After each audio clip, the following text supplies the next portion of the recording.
ওং স্থাপকায়শ্চ ধর্মস্য সর্বধর্মস্বরূপিণে অবতারবরিষ্ঠায় রামকৃষ্ণায় তে নমঃ। ঠাকুর, মা ও স্বামীজির চরণে শতকোটি প্রণাম। ঠাকুর শ্রীরামকৃষ্ণ ব্রাহ্ম সমাজে গিয়েছেন, সেখানে সংকীর্তন হয়েছে এবং আচার্যের যা কার্য সেই সব কার্যও ঠাকুর দেখিলেন এবং ব্রাহ্ম ভক্তদের অনেক কিছু উপদেশ দিলেন। তারপর সেখানে ভোজন করিলেন এবং খাওয়া দাওয়ার পর আহারান্তের পর সকলে পান খাইয়া বাড়ি প্রত্যাগমনের উদ্যোগ করিতেছেন। ঠাকুর এবং অন্যান্য ভক্তবৃন্দ, ব্রাহ্ম ভক্তবৃন্দ এবং আরও অনেক ভক্তবৃন্দ তাঁহারা বাড়ি যাইবার জন্য উদ্যোগ করিতেছেন। যাইবার পূর্বে ঠাকুর শ্রীরামকৃষ্ণ বিজয়ের সহিত একান্তে বসিয়া কথা কহিতেছেন। সেখানে অবশ্য মাস্টারও আছেন। ঠাকুর বলিলেন, তুমি তাকে মা মা বলে প্রার্থনা করছিলে। বিজয় যখন ব্রাহ্ম সমাজের লেকচার দিচ্ছিলেন এবং প্রার্থনা করছিলেন, এ সময় বিজয় অনেকবার মা মা বলে প্রার্থনা করেছেন।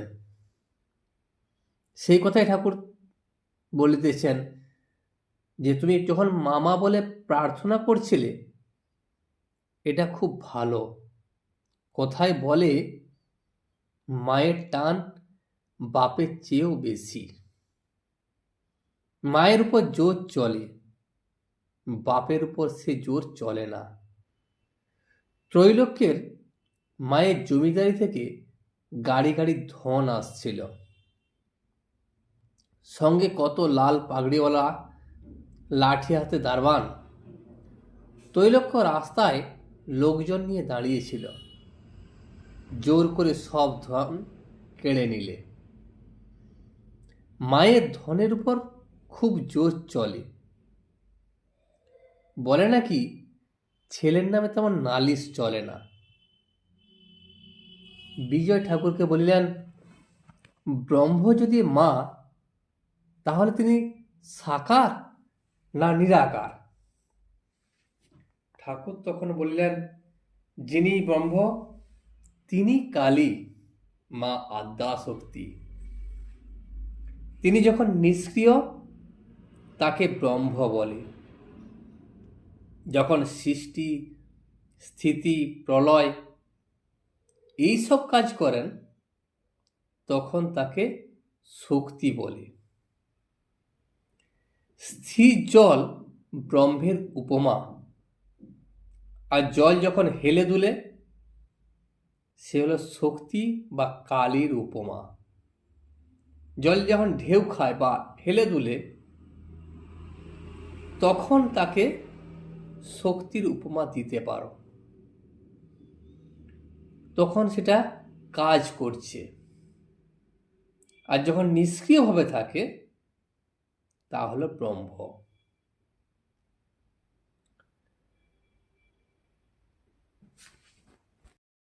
কালী কিনা, যিনি মহাকালের সহিত রমণ করেন। মহাকালের সহিত অর্থাৎ ব্রহ্মের সহিত রমণ করেন।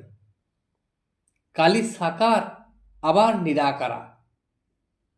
তোমাদের যদি নিরাকার বলে বিশ্বাস, কালীকে সেই রূপেই চিন্তা করবে। একটু দৃঢ় করে তার চিন্তা করলে তিনি জানিয়ে দেবেন তিনি কেমন।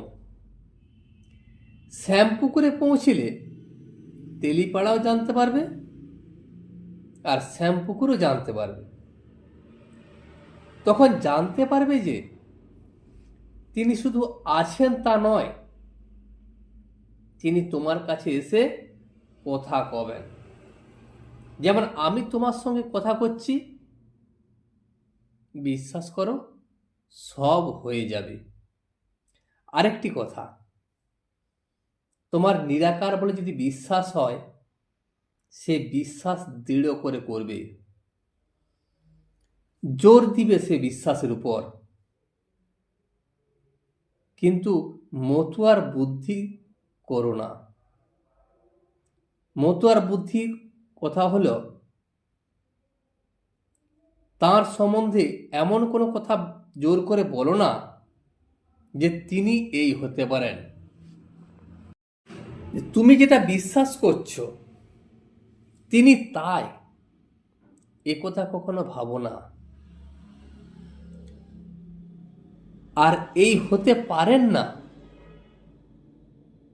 এটা বিশ্বাস করো না। বলো আমার বিশ্বাস তিনি নিরাকার, তিনি আরো কত কি হতে পারেন সেটা তিনিই জানেন, আমি সে কথা জানি না, আর বুঝতেও পারি না। মানুষের এক ছটাক বুদ্ধিতে ঈশ্বরের স্বরূপ কি বোঝা যায়? একশের ঘটিতে কি চাষের দুধ ধরে? ছোট্ট একটি ঘটি যাতে একশের দুধ ধরে, তাতে যদি চাষের দুধ ঢেলে দেওয়া হয়, তা কি ধরবে? যদি তিনি কৃপা করেন, কখনো দর্শন দেন আর বুঝিয়ে দেন, তবে বোঝা যায়, নচেত তাকে বুঝতে পারবে না। যিনিই ব্রহ্ম, তিনিই শক্তি, আবার তিনিই মা। প্রসাদ বলে, মাতৃভাবে আমি তত্ত্ব করি যারে, সেটা চাতরে কি ভাঙবো হাঁড়ি, বোঝ না মন ঠারে ঠোরে। আমি তত্ত্ব করি যারে, অর্থাৎ আমি সেই ব্রহ্মের তত্ত্ব করছি, তারই আমি মা মা বলে ডাকছি। আবার রামপ্রসাদও ওই কথাই বলছে, আমি কালী ব্রহ্ম জেনে মর্ম, ধর্ম ধর্ম সব ছেড়েছি, অধর্ম কিনা অসৎ কর্ম, ধর্ম কিনা বৈধি কর্ম। এত দান করতে হবে, এত ব্রাহ্মণ ভোজন করতে হবে, এইসব ধর্ম। বিজয় ঠাকুরকে জিজ্ঞাসা করিলেন, ধর্মাধর্ম ত্যাগ করলে কি বাকি কি থাকলো? সবই তো চলে গেল। ঠাকুর বলেন, না, তারপর বাকি থাকে শুদ্ধা ভক্তি। আমি মাকে বলেছিলাম, মা, এই লও তোমার ধর্ম, এই লও তোমার অধর্ম, আমায় শুধু শুদ্ধা ভক্তি দাও। এই লও তোমার পুণ্য, এই লও তোমার পাপ, আমায় শুদ্ধা ভক্তি দাও। এই লও তোমার জ্ঞান, এই লও তোমার অজ্ঞান, আমায় শুদ্ধা ভক্তি দাও। দেখো, আমি জ্ঞান পর্যন্ত চাই নাই, আমি লোকমান্যও চাই নাই। ধর্মাধর্ম ছাড়লে শুদ্ধা ভক্তি, অমলা নিষ্কাম অহৈতুকী ভক্তি বাকি থাকে। তখন ব্রাহ্মভক্ত আবার জিজ্ঞাসা করলেন, তিনি আর তার শক্তি কি তফাৎ? ঠাকুর বললেন, পূর্ণ জ্ঞানের পর অভেদ। যেমন মনির জ্যোতি আর মণি অভেদ। মনির জ্যোতি ভাবলেই মণি ভাবতে হয়। দুধ আর দুধের ধবলত্ব যেমন অভেদ, একটাকে ভাবলেই আরেকটাকে ভাবতে হয়। কিন্তু এ অভেদ জ্ঞান পূর্ণ জ্ঞান না হলে হয় না। পূর্ণ জ্ঞানে সমাধি হয়, চতুর্বিংশতি তত্ত্ব ছেড়ে চলে যায়। তাই অহং তত্ত্ব আর থাকে না। সমাধিতে কি বোধ হয় তা মুখে বলা যায় না, নেমে একটু আভাসের মতো বলা যায়। যখন সমাধিভঙ্গের পর ওং ওং বলি আমি 100 হাত নেমে এসেছি। ব্রহ্ম বেদাবিধির পার, বেদ টেদ এসবের অনেক উপরে ব্রহ্ম, যা মুখে বলা যায় না বা মুখে প্রকাশ করা যায় না। সেখানে আমি তুমি নাই। যতক্ষণ আমি তুমি আছে, যতক্ষণ আমি প্রার্থনা কি ধ্যান করছি এ জ্ঞান আছে, ততক্ষণ তুমি প্রার্থনা শুনছ, এ জ্ঞানও আছে। ঈশ্বরকে ব্যক্তি বলে বোধ আছে। তুমি প্রভু, আমি দাস। তুমি পূর্ণ, আমি অংশ। তুমি মা, আমি ছেলে। এই বোধ থাকবে। এই ভেদ বোধ, আমি একটি তুমি একটি, এই ভেদবোধ তিনি করাচ্ছেন। তাই পুরুষ মেয়ে, আলো অন্ধকার, এইসব বোধ হচ্ছে। আর যতক্ষণ এই ভেদবোধ, ততক্ষণ শক্তি মানতে হবে। তিনি আমাদের ভিতর আমি রেখে দিয়েছেন। আর হাজার বিচার করো, আমি আর যাই না। আর তিনি ব্যক্তি হয়ে দেখা দেন। তাই যতক্ষণ আমি আছে, ততক্ষণই তোমার ভেদ বুদ্ধি আছে। ততক্ষণ ব্রহ্ম নির্গুণ বলবার জো নাই। আর ততক্ষণ সগুণ ব্রহ্ম মানতে হবে। এই সগুণ ব্রহ্মকে বেদ পুরাণ তন্ত্রেকালী বা আদ্যা শক্তি বলে গেছে। বিজয় ঠাকুরকে আবার বলিলেন, তাহলে এই আদ্যা শক্তি দর্শন আর ওই ব্রহ্মজ্ঞান কি উপায়ে হতে পারে? ঠাকুর তার উত্তরে বলিলেন, ব্যাকুল হৃদয়ে তাকে প্রার্থনা করো আর কাঁদো। এইরূপে চিত্তশুদ্ধি হয়ে যাবে। নির্মল জলে সূর্যের প্রতিবিম্ব দেখতে পাবে। আর ভক্তের আমিরূপ আরসিতে সেই সগুণ ব্রহ্ম আদ্যা শক্তি দর্শন করবে। কিন্তু আরসি খুব পোঁছা চায়, পরিষ্কার হতে হবে। তাতে ময়লা থাকলে ঠিক প্রতিবিম্ব পড়বে না। যতক্ষণ আমি জলে সূর্যকে দেখতে পাই, সূর্যকে দেখবার আর কোনরূপ উপায় হয় না। আর যতক্ষণ প্রতিবিম্ব সূর্য বই সত্য সূর্যকে দেখবার উপায় নাই, ততক্ষণ প্রতিবিম্ব সূর্যই 16 আনা সত্য।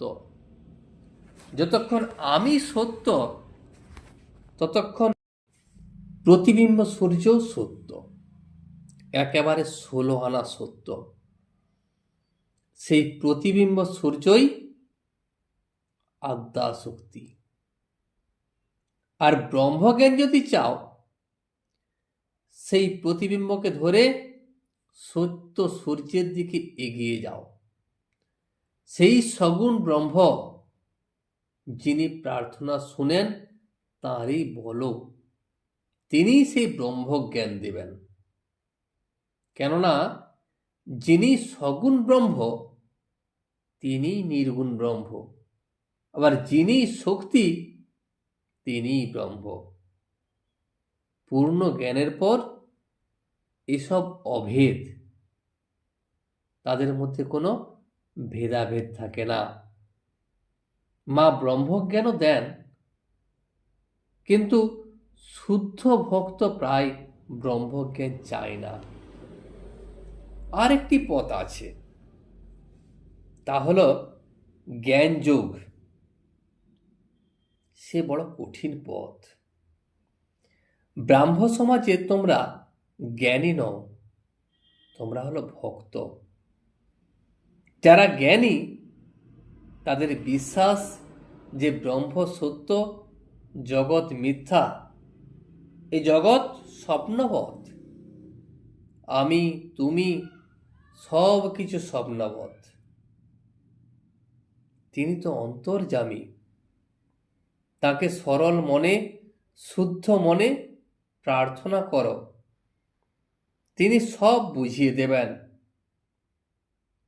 অহংকার ত্যাগ করে তাঁর শরণাগত হও, তাহলেই সব পাবে। আপনাতে আপনি থেকো মন, যেও না কো কারু ঘরে। যা চাবি তা বসে পাবি, খোঁজ নিজ অন্তঃপুরে। পরম ধন ওই পরশমণি, যা চাবি তা দিতে পারে। কত মণি পড়ে আছে চিন্তামণির নাচ দুয়ারে। তোমাকে কোথাও কিছু খুঁজতে যাওয়ার দরকার নাই। নিজের ঘরে থেকে নিজের মনের ভেতর ঈশ্বরকে খোঁজো, নিজের মধ্যে চেতনা জাগিয়ে তোলো। নিজের মনকে যদি জাগিয়ে তুলতে পারো, সেখানেই তুমি ঈশ্বরকে খুঁজে পাবে। সেই পরম ধন, সেই পরশমণি, যা তোমাকে সমস্ত কিছু দিতে পারে। তুমি যা চাইবে তোমাকে তাই সে দিতে পারে। তার কাছে অনেক মণি পড়ে আছে। যখন বাইরে লোকের সঙ্গে মিশবে, তখন সকলকে ভালোবাসবে, মিশে যেন এক হয়ে যাবে। বিদ্বেষ ভাব আর রাখবে না। ও ব্যক্তি সাকার মানে এ ব্যক্তি নিরাকার মানে না, ও ব্যক্তি নিরাকার মানে সাকার মানে না, ও হিন্দু, ও মুসলমান, ও খ্রিস্টান, এই বলে নাক ছিটকে ঘৃণা করো না। তিনি যাকে যেমন বুঝিয়েছেন, সকলের ভিন্ন ভিন্ন প্রকৃতি জানবে, জেনে তাদের সঙ্গে মিশবে। যত দূর পারো তত দূর মিশবে আর তাদেরকে ভালোবাসবে। তারপর নিজের ঘরে গিয়ে শান্তি আনন্দ ভোগ করবে। সেখানে জ্ঞান দীপ জেলে ঘরে ব্রহ্মময়ীর মুখ দেখো না। নিজের ঘরে স্বস্বরূপকে দেখতে পাবে। নিজের মধ্যেই, নিজের শরীরের মধ্যেই তুমি ঈশ্বরকে খুঁজে পাবে। তার জন্য বাইরে তোমাকে ছুটাছুটি করার প্রয়োজন নাই, কোথাও যাওয়ার প্রয়োজন নাই। নিজেকে নিজের ভেতর দেখো। রাখাল যখন গরু চড়াতে যায়, গরু সব মাঠে গিয়ে এক হয়ে যায়, এক পালের গরু। যখন সন্ধ্যায় নিজের ঘরে যায়, তখন আবার পৃথক হয়ে যায়। নিজের ঘরে আপনাতে আপনি থাকে, নিজের ঘরে স্বস্বরূপকে দেখতে পাবে। ঠাকুর কথা বলতে বলতে রাত্রি 10টা বাজিল। রাত্রি 10টার পর শ্রীরামকৃষ্ণ দক্ষিণেশ্বরের কালীবাড়িতে ফিরিবার জন্য গাড়িতে উঠিলেন। সঙ্গে 2-1 সেবক ভক্ত। গভীর অন্ধকার। গাছতলায় গাড়ি দাঁড়াইয়া আছে। বেনিপাল রামলালের জন্য লুচি মিষ্টান্নাদি গাড়িতে তুলিয়া দিতে আসিলেন। বেনিপাল ঠাকুরকে বলিলেন, মহাশয়, রামলাল আসতে পারেন নাই, তার জন্য কিছু খাবার এদের হাতে দিতে ইচ্ছা করি, যদি আপনি অনুমতি দেন। ঠাকুর তখন ব্যস্ত হইয়া বলিলেন, ও বাবু বেনিপাল, তুমি আমার সঙ্গে ওসব দিও না, ওতে আমার দোষ হয়। আমার সঙ্গে কোনো জিনিস সঞ্চয় করে নিয়ে যেতে নাই। তুমি কিছু মনে করবে না। বেণীপাল তখন বলিলেন, যে আজ্ঞা, আপনি আশীর্বাদ করুন। ঠাকুর বেণীপালকে তখন বলিলেন, আজ আমার খুব আনন্দ হলো। দেখো, অর্থ যার দাস সেই মানুষ, আর যারা অর্থের ব্যবহার জানে না তারা মানুষ হয়ে মানুষ নয়। আকৃতি মানুষের, কিন্তু ব্যবহারটা ঠিক পশুর মতো। ধন্য তুমি, তুমি এতগুলি ভক্তকে আনন্দ দান করলে। আজ এই পর্যন্তই। ভিডিওটি শেষ পর্যন্ত দেখার জন্য আপনাকে অসংখ্য ধন্যবাদ। ভিডিওটি যদি আপনার ভালো লেগে থাকে তাহলে একটা লাইক, কমেন্ট এবং বন্ধুর সাথে শেয়ার করে দেবেন। সাবস্ক্রাইব করে পাশে থাকা বেল আইকনটি বাজিয়ে দেবেন, যাতে আপনাদের নতুন ভিডিওগুলি সর্বপ্রথম আপনার কাছে পৌঁছে যায়। জয় শ্রী রামকৃষ্ণ, জয় শ্রী রামকৃষ্ণ, জয় শ্রী রামকৃষ্ণ।